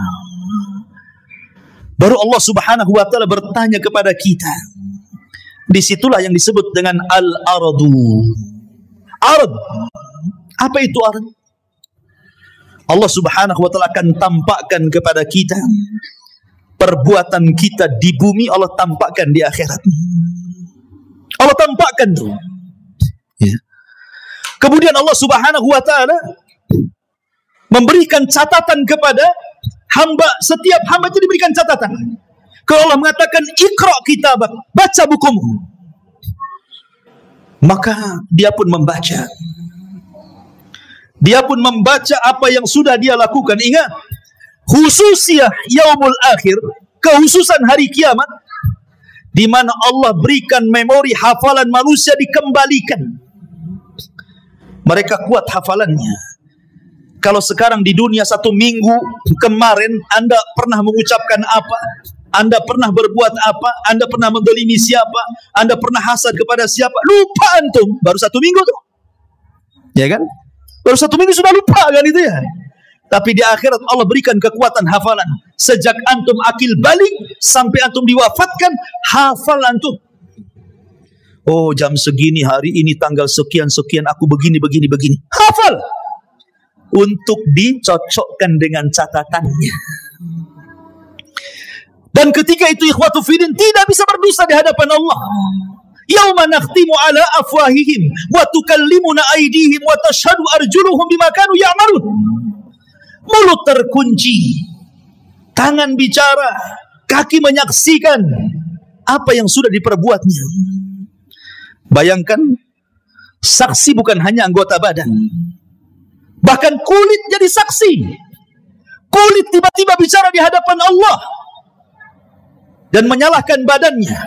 Akhirnya badan kemudian mengkritik kulit dan mengatakan, lima syahidtum alaina, kenapa engkau wahai kulit menjadi saksi bagi badanmu sendiri? Kata kulit, antakanallah, Allah yang membuat bicara, aku mau apa? Tidak cukup dari situ, bumi yang kita pijat akan jadi saksi. Karena yauma idin tuhadditsu akhbaraha. Pada hari itu bumi menghabarkan kisah-kisah orang yang pernah di atas bumi itu. Lautan akan jadi saksi, langit akan jadi saksi, malaikat akan jadi saksi. Siapa yang bisa mungkir dari kesalahan, ikhwan? Semua jadi saksi. Di bumi antum bisa bayar lawyer, cari yang pandai bicara. Dia bisa mendustakan yang jujur didustakan. Di akhirat lawyer aja butuh lawyer. Lawyernya butuh lawyer. Pengacaranya butuh pengacara. Tapi di akhirat tidak ada pengacara. Apa yang mau diacarakan? Tidak ada pengacara. Ya. Semua jadi saksi. Ma'asyiral muslimin yang dimuliakan Allah Subhanahu wa taala. Mulailah manusia dihisab. Pertama kemudian Allah Subhanahu wa taala akan terbangkan catatannya. Di situ ada yang mengambil dengan tangan kanannya, dengan tangan kirinya, dengan tangan kiri dari belakangnya, dan itu menunjukkan keselamatan dan tidaknya orang. Orang yang beriman ambil dengan tangan kanannya. Dengan bangganya dia mengatakan, ha umqra'u kitabiyah. Baca kitabku, katanya. Dia sudah tahu isinya baik. Dia bangga dia. Tetapi orang-orang yang mengambil catatan dengan tangan kirinya, dia mengatakan apa? Ya laitani lam uta kitabiyah walam adri ma hisabiyah. Duhai kiranya aku tidak mau mengambil catatanku dan aku tidak tahu apa hisabku. Sampai terakhir dia mengatakan, ma agna anni maliyah halaka anni sultaniyah. Duhai kiranya kekuasaan yang aku bangga-banggakan di dunia nggak ada manfaatnya. Duhai kiranya harta yang bertumpuk di dunia pun tidak ada faedahnya. Menyesal dia. Kan itu ya. Kemudian mereka dikumpulkan di padang mahsyar, terjadilah hisab kepada binatang. Di situ dikumpulkan semua binatang, mulai dari semut sampai kepada buaya darat, dikumpulkan semua di situ. Yeah. Kenapa? Karena di antara binatang juga ada yang saling mendolimi, yang bertanduk nanduk, yang tidak bertanduk. Buaya makan ular, ular makan binatang lainnya. Binatang ini terus makan makanan sampai ke yang kecil, saling makan memakan. Zalim di antara binatang. Allah Maha Adil. Ada hisab di antara binatang. Yang tadinya kambing yang bertanduk, yang suka nanduk, yang tidak bertanduk, tanduknya dicabut, diletakkan kepada yang tidak bertanduk. Tanduklah seberapa banyak kau ditanduk di bumi. Terjadi hisab.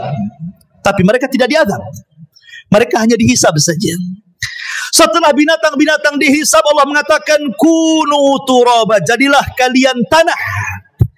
Orang-orang kafir melihat ketika binatang-binatang habis dihisab jadi tanah, maka mereka mengatakan, ya laitani kuntu turaba. Duhai kiranya aku jadi tanah juga lah, katanya. Tapi tidak mungkin jadi tanah. Tetap mereka dihisab dan diazab. Ikhwan, manusia akan dikumpulkan selama 50.000 sanah, 50.000 tahun. dalam kondisi berdiri. Tidak ada di padang mahsyar itu yang duduk kayak antum gini. Enak kali. Ya.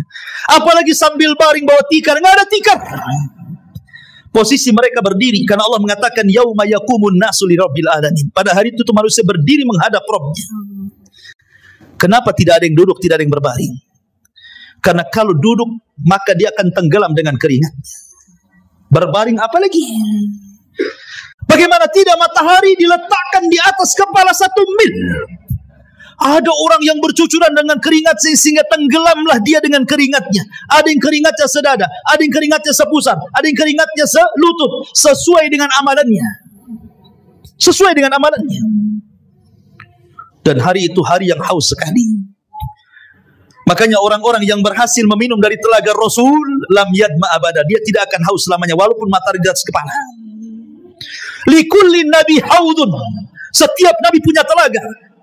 Dan yang paling besar telaga Rasul, jumlah gelasnya sejumlah langit di bumi, sejumlah langit yang ada di, sejumlah bintang yang ada di langit. Warna telaganya lebih putih dibandingkan air susu, lebih manis dibandingkan madu. Siapa yang meminumnya tidak akan haus selamanya. Adakah dari umat Rasul yang tidak akan minum? Ada. Ketika ada orang-orang yang hendak mendekati telaga Rasul di padang mahsyar itu, tiba-tiba dihalau para malaikat.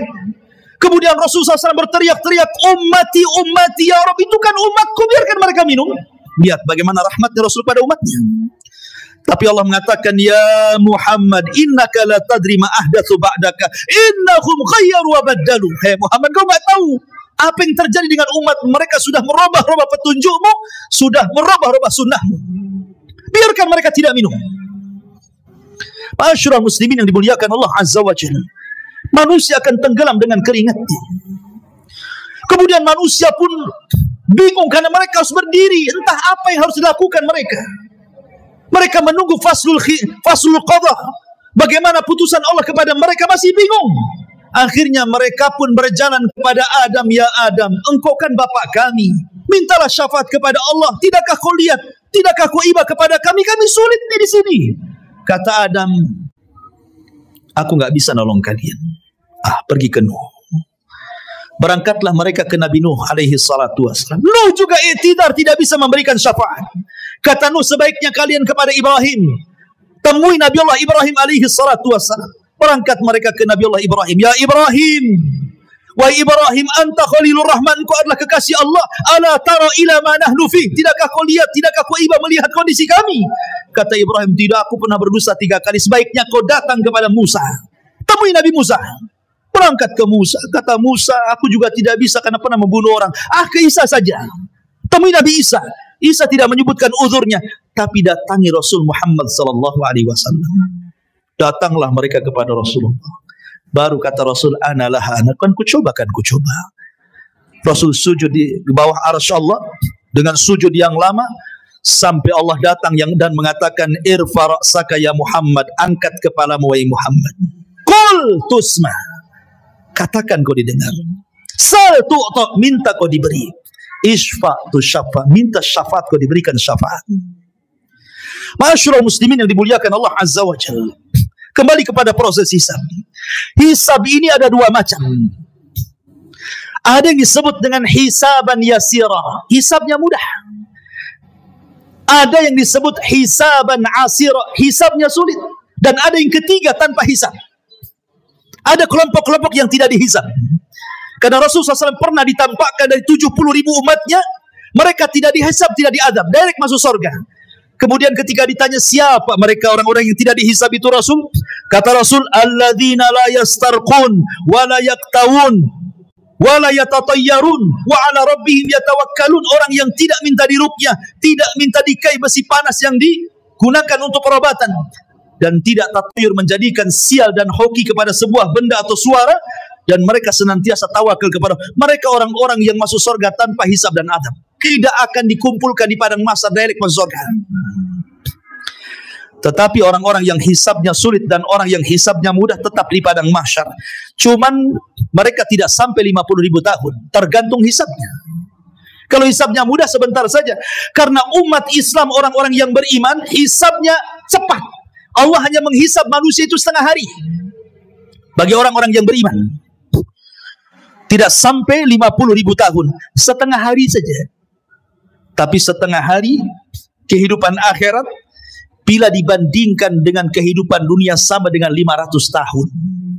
Karena Allah mengatakan inna yauman inda rabbika ka'alfi sanatin mimma ta'udun. Satu hari kehidupan akhirat sama dengan 1000 tahun kehidupan dunia. Berarti setengah harinya 500 tahun. Dan orang yang beriman yang mendapatkan hisab itu hanya dari ba'da zuhur ke ba'da asar saja. Setengah hari. Tapi setengah hari kehidupan akhirat, bukan setengah hari kehidupan dunia. Ya, 500 tahun juga. Makanya orang-orang miskin lebih dahulu masuk surga setengah hari dibandingkan orang kaya. Orang kaya nunggu dulu 500 tahun baru masuk surga. Orang miskin dah masuk surga. Kenapa? Pertanyaannya berat. Min aina iktasabahu wa fima anfaqahu. Dari mana kau dapatkan harta itu? Kemana kau belanjakan? Kan itu ya. Banyak pertanyaannya. Kos-kosan 5-5-nya ditanya. Kan itu ya. Antum punya apa lagi? Mobil 3. Direntalkan, semua ditanya. Dari mana kau beli mobil itu? Kemana kau belanjakan? Semua ditanya. Akan ditanya semuanya. Satu hari antum belanja seberapa kali ke mall itu? Ditanya. Kan itu. Emang nggak ditanya dibelanjakan? Semua ditanya. Ini makanan yang kita makan ditanya. Minuman yang kita minum ditanya. Makanya Allah mengatakan, "Falyangduril insan ila ta'ami." Hendaklah manusia melihat kepada makanan yang dimakannya. Karena semua akan ditanyakan. Allah mengatakan dalam Al-Quran, dalam surah Al-Hakumut Takatsur, "La tus'alunna yawma idzin 'anil na'im." Akan ditanya pada hari kiamat itu semua nikmat yang Allah anugerahkan kepada kita. Ingat, hisab itu ada dua cara. Orang yang berdebat dalam hisab celaka dia. Pasti masuk neraka. Man nukisha fil hisab halak, kata Rasul. Orang yang melakukan perdebatan dengan Allah ketika hisab celaka dia. Maksudnya apa?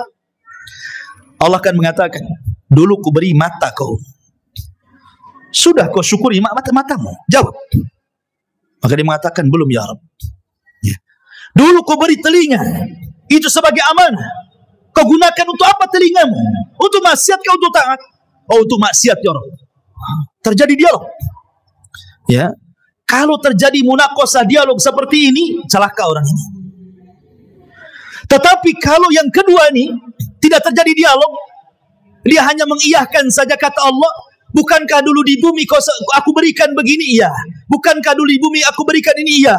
Iya, gitu saja. Dia nggak bantah. Maka Allah mengatakan, al-an satartuka wa ghafartu dzanabak. Al-an satartuka, sekarang kututupi dosamu. Wa ghafartu dzunubak, dan ku ampuni dosa-dosamu. Ini hisaban yasira namanya. Hisab yang mudah. Hanya ditanya tapi tidak perlu jawab. Tetapi yang memerlukan jawaban sehingga terjadi munaqashah dialog antara Allah dengan kita, ini celaka orang ini. Ya, pasti binasa orang ini. Hisabnya sulit. Ketika semua sudah dihisab, maka datanglah mizan timbangan. Barulah timbangan. Faman thaqulat mawazinu fahuwa fi 'ishatir radiyah wa man khaffat mawazinu fa ummuhu hawiyah wa ma adraka ma hiya narun hamiyah. Siapa yang berat timbangan baiknya, maka dia dalam kehidupan yang diridai masuk surga. Tapi siapa yang berat timbangan buruknya, dipastikan masuk neraka. Ma'asyiral muslimin, setelah terjadi penimbangan amal, maka manusia mulai dikelompokkan tuh dengan sesembahannya masing-masing. Nyembah apa antum di bumi? Nyembah pohon, bersama pohon itu. Nyembah ular sendok, bersama ular sendoknya. Nyembah apa lagi? Batu, bersama batunya. Semua orang dikumpulkan dengan sesembahannya. Dan ketika orang-orang kafir, orang munafik, orang yang beriman sudah terkelompok-kelompok, maka Allah mengatakan, wasiqal ladzina kafaru ila jahannam zumara. Giring orang-orang kafir itu, masukkan ke neraka saja. Mereka tidak akan sempat meniti siratal mustaqim. Padahal Allah mengatakan wa in kuntum illa wariduha, kalian pasti akan melewatinya. Tapi orang kafir direct masuk neraka, tidak ada lintas melintasi siratal mustaqim. Ketika semua orang-orang musyrik, orang kafir sudah Allah masukkan ke neraka, tinggal mukmin dan munafik. Di sini Allah Subhanahu wa taala bagikan cahaya, setiap orang dapat cahaya. Cahaya itulah bekal kita meniti titian siratal mustaqim, karena itu gelap.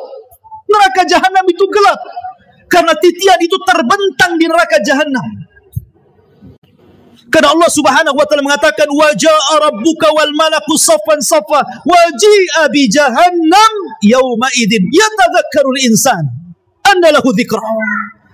Ketika Allah datang menemui makhluknya di padang mahsyar, malaikat bersop-sop, Allah katakan jahanam tarik ke sini. Jahanam pun ditarik. Jahanam punya 70.000 tali kekang. Satu tali kekang ditarik 70.000 malaikat. Besar. Ya. Kemudian di hadapan manusia, kemudian Allah bentangkan di situ siratal mustaqim, jisrun, jembatan yang terbentang di antara neraka jahanam. Jembatan itu halus, lebih halus dibandingkan rambut, lebih tajam dibandingkan pedang. Bahkan jembatan itu akan berlenggak-lenggok, dia tidak diam dan licin. Hanya orang-orang yang ditakdirkan bisa melintasi titian itu. Dan yang pertama meniti jembatan itu adalah Nabi SAW.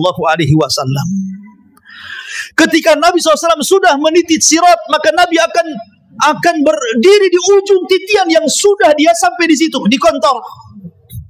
Setiap ada umatnya lewat, Rasul mengatakan, Ya Rabbi salim salim, Ya Rabb selamatkan, selamatkan, selamatkan, selamatkan. Saking kasihannya Nabi dengan kita. Ada yang melewati titian seperti kilat, sudah sampai di sana, gitu ya.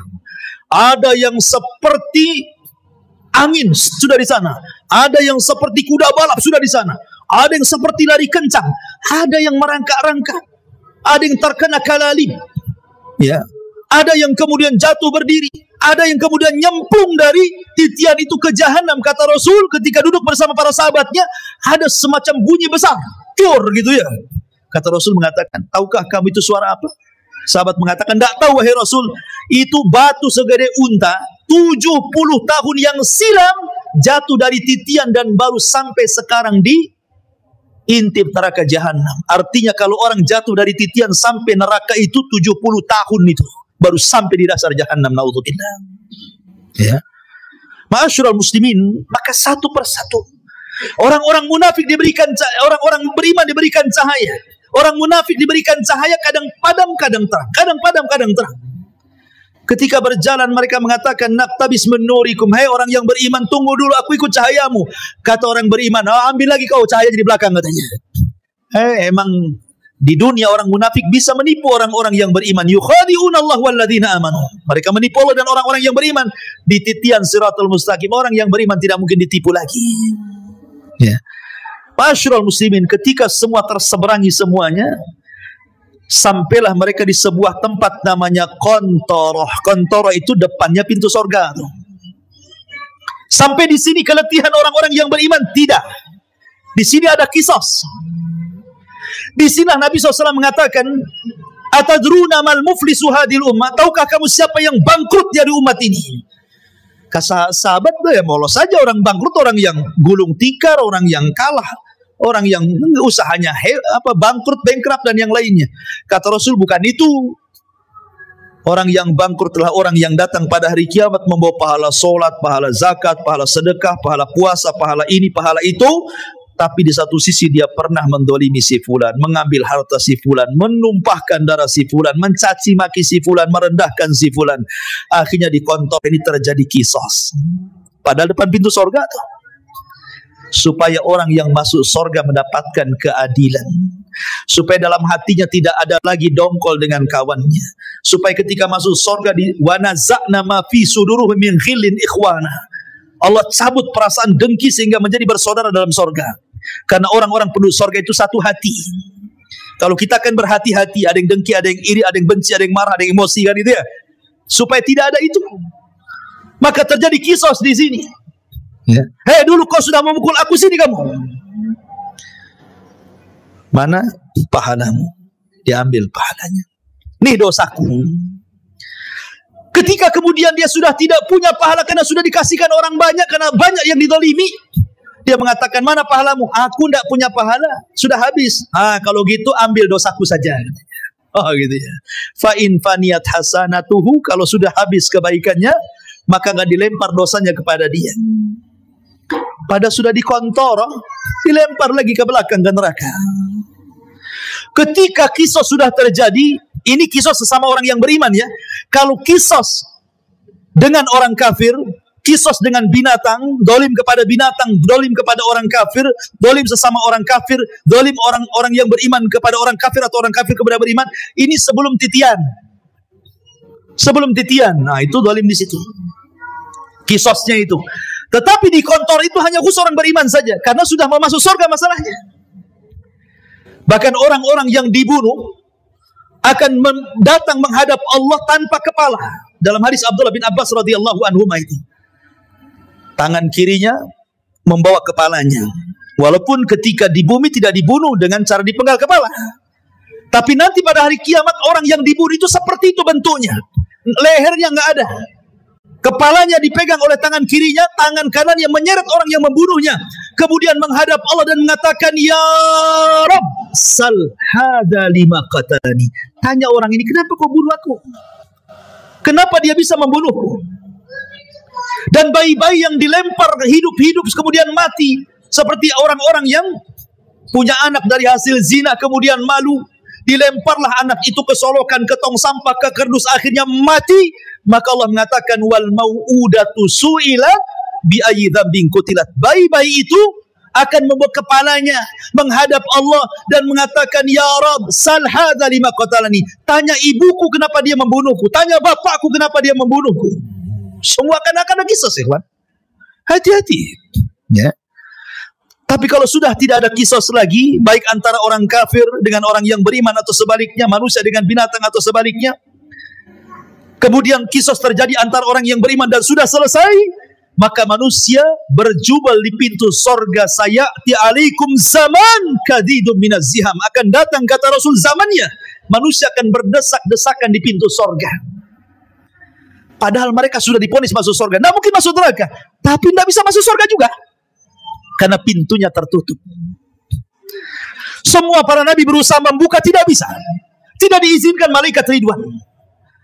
Tiba-tiba di tengah-tengah manusia yang sudah diponis masuk surga itu, muncullah seorang laki-laki, Sayyidul Anbiya'i wal Mursalin, Sayyidul Awwalina wal Akhirin, Muhammad sallallahu alaihi wasallam, Nabi kita, qudwah kita, Rasul kita, mendekati pintu dan membuka pintu surga dengan mengetuknya, Assalamu alaikum.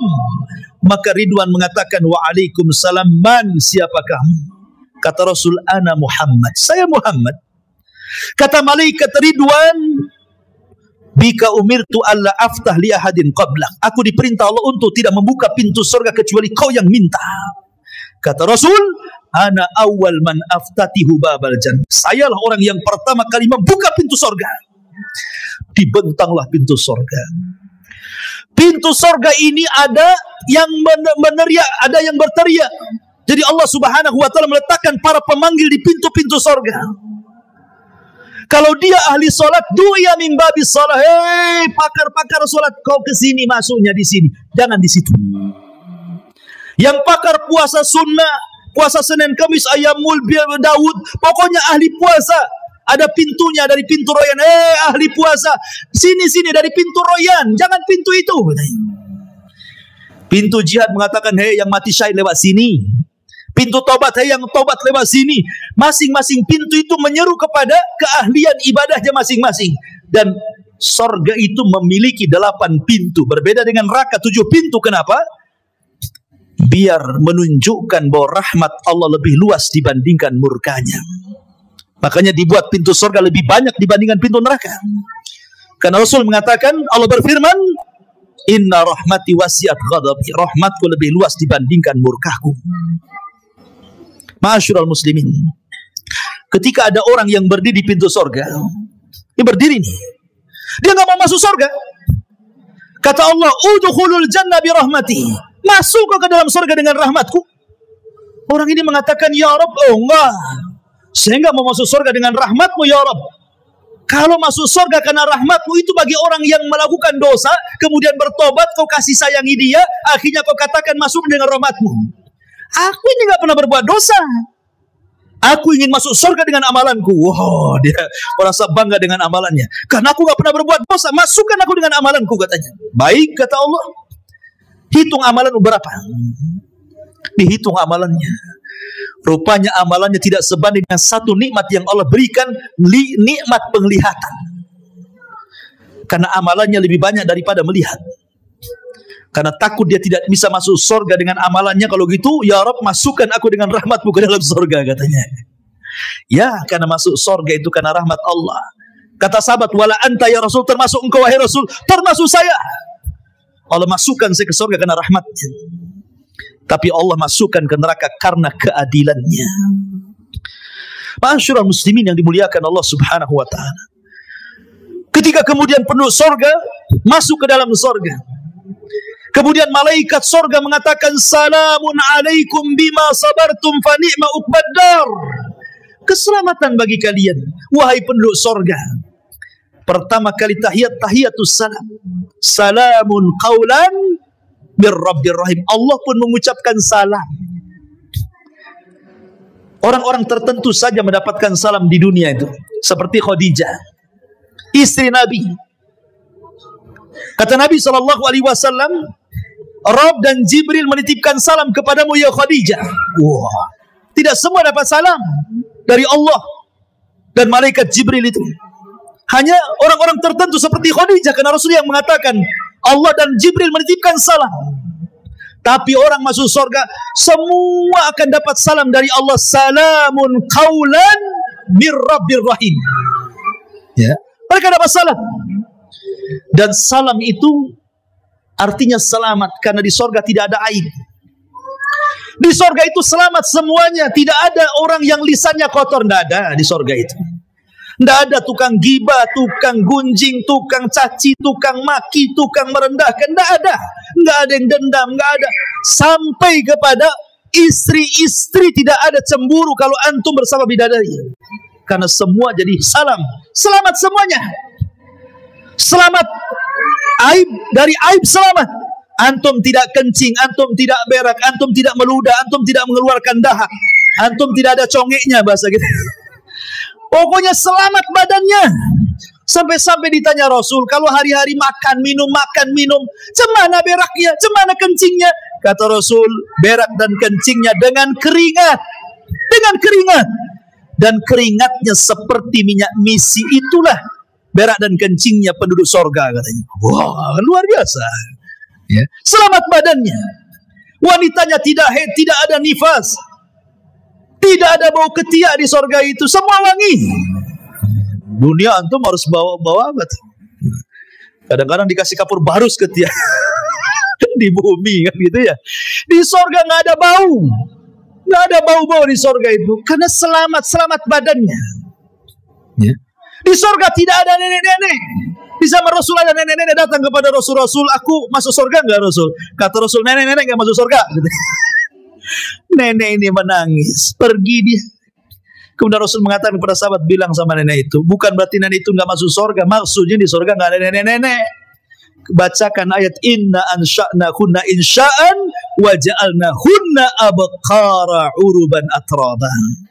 Kami jadikan nenek-nenek jadi gadis-gadis usianya 33 sampai 34. Semua sama usianya segitu. Ya. Dan surga itu nikmatnya yazdah, bertambah dan bertambah. Ada sukul jannah, pasar surga. Pasar ini setiap Jumat kalau di bumi, kalau di surga namanya Yaumul Mazid, hari tambahan nikmat. Semua penduduk surga ke pasar, yang laki-lakinya itu berjumpa dengan kawan-kawannya di pasar itu. Kemudian ngobrol cerita pengalaman antum di dunia. Kita kan pernah ngaji di Odessa dulu, kenal nggak antum di samping saya? Nanti itu bicarakan semua itu. Akan teringat dengan kehidupan dunia. Jadi pembicaraan nanti di pasar itu, pembicaraan kita di dunia, obrolan kita, bercandaan kita, semua akan dibicarakan di pasar surga itu. Di pasar surga itu ada jual beli, ya. Hanya untuk berjumpa dengan kawannya, ngobrol, minum, makan di situ enak-enak. Kemudian sebelum pulang, habar riyah. Tiba-tiba Allah Subhanahu wa ta'ala hempaskan angin, membawa debu, kemudian mengenai jasad-jasad orang yang ada di pasar sorga itu. Fayazdad husnan wa jamala, maka dia akan bertambah gantengnya, bertambah sehatnya, bertambah kekarnya, bertambah indah. Ketika pulang istrinya nggak kenal. Laqad izdastum husnan wa jamala, wahai suamiku, kenapa kau makin tampan, makin ganteng, makin itu. Dalam kisah Israiliyat disebutkan, ini Israiliyat lagi ya. Jadi di pasar-pasar surga itu banyak gambar macam-macam. Ya, mungkin kalau di dunia itu antum tahu tukang cukur, kan banyak tuh gambarnya kan. Ada yang jenis begini rambutnya, jenis begini rambutnya, jenis begini, kan banyak tuh. Tinggal tunjuk saja, cukur saya seperti ini. Nanti dicukur kayak gitu kan. Nah di surga itu akan dibentuk tuh macam-macam gambar yang ganteng-ganteng itu, tinggal nunjuk saja Anda akan seperti itu. Itu cerita Israiliyat. Iya. Iya. Oh kayak gitu. Kayak siapa? Antum kayak Abu Humairah, jadilah Abu Humairah. Gak mau lah, gemuk gitu. Jadi mereka pulang itu, berjumpa dengan istrinya, kata istrinya, laqad izdastum husnan wa jamala. Hei suamiku, kenapa kau makin ganteng? Kata suaminya, kau juga kenapa makin cantik, katanya. Jadi setiap minggu kenikmatan itu bertambah, makin ganteng, makin ganteng. Makanan hari ini kalau dimakan besok lebih nikmat, kalau dimakan lusa lebih nikmat, dimakan lusanya lagi lebih nikmat, makin nikmat. Coba antum makan mangga, dibiarkan 1 bulan. Hari ini makan mangga, besok mangga dibiarkan 1 bulan. 1 bulan depan antum makan tuh mangga. Nanti atau setahun antum ada tinggal peloknya saja itu kan. Di sorga itu makin hari makin nikmat. Ya, kan luar biasa. Makin hari makin ganteng. Coba antum hari-hari ke pasar sini, makin ganteng atau makin kusut tuh? Makin kusut kan itu. Stres, apalagi bawa istri yang dicatat beli bawang, pulang beli baju pula kan. Stres lagi. Makin turun alisnya. Ya. Ma'asyiral muslimin yang dimuliakan Allah Azza wa Jalla, ketika orang masuk surga, pertama yang dimakan apa? Dan pertama yang diminum apa? Yang pertama dimakan itu kabidil hut, hatinya ikan paus. Tentu ikan paus akhirat, bukan ikan paus di Salut sekarang, istilah ikan paus. Kemudian makan air jahe. Jahenya jahe sorga. Kata Abdullah bin Abbas, dunia dan sorga itu hanya mirip nama, tapi hakikatnya berbeda. Di dunia ada jahe, air jahe, wedang jahe. Di sorga ada wedang jahe. Hanya kesamaan nama, tapi hakikatnya berbeda. A'dadtu li ibadis salihin ma la ainun ra'at wa la udhunun sami'at wa la khatara ala qalbi bashar. Kenikmatan di surga itu tidak bisa dilihat mata, didengar telinga, terlintas pun tidak. Bagaimana caranya menggambarkannya? Jadi hanya kemiripan nama saja. Di surga ada pisang, di dunia ada pisang, tapi pisang surga beda rasanya. Di surga ada madu, di dunia ada madu, beda madu surga. Di surga ada khamar, di dunia juga ada khamar, beda. Khamar di dunia ini paling rendah sakit kepala orang minum, paling tinggi teler tidur di got. Tapi khamar di surga itu ladzatul lisyaribin, lezat bagi peminumnya, lezat. Ya, ma'asyiral muslimin, dan di surga Allah sudah peruntukkan satu orang mendapatkan 2 istana minimalnya. Karena Allah mengatakan waliman khafa maqama rabbih jannatan, bagi orang yang takut Allah sediakan 2 istana. Dan dia akan mendapatkan nikmat yang besar sebagaimana ahlun nar akan mendapatkan azab yang besar. Ketika penduduk surga, idza dakhala ahlul jannatal jannah wa idza dakhala ahlun naron nar, apabila penduduk surga masuk ke dalam surga, penduduk neraka masuk ke neraka, ji'a bil mauti ala suratil kabsi, didatangkan kematian dalam bentuk kambing gibas, disembelihlah kematian itu sehingga tidak ada kematian lagi. Maka datanglah penyeru kepada penduduk surga, ya ahlal jannah la mautalakum wa ya ahlan nar la mautalakum. Hei penduduk surga, tidak ada kematian. Hei penduduk neraka, tidak ada kematian. Maka penduduk surga akan mendapatkan nikmat selamanya, dan penduduk neraka akan mendapatkan azab selamanya. Itulah ringkasan perjalanan manusia dari kelahiran sampai wafat, sampai di padang mahsyar, sampai masuk ke dalam surga dan neraka. Tentu yang saya ceritakan ini bagian kecil, hanya gambaran. Karena hakikatnya jauh dibandingkan yang diceritakan. Sehebat apapun orang menggambarkan sorga, sorga menyelisihi gambarannya. Karena sorga tidak bisa dibayangkan. Kita hanya menukilkan sabda-sabda Nabi, ayat-ayat Al-Quran, beginilah gambaran sorga. Karena tidak semua dibentangkan. Ya. Oleh karena itulah perlu keimanan yang kuat tentang adanya hari akhir. Makanya di antara satu dari rukun-rukun iman, al-imanu bil yaumil akhir. Beriman dengan hari akhir. Wallahu a'lam bishawab.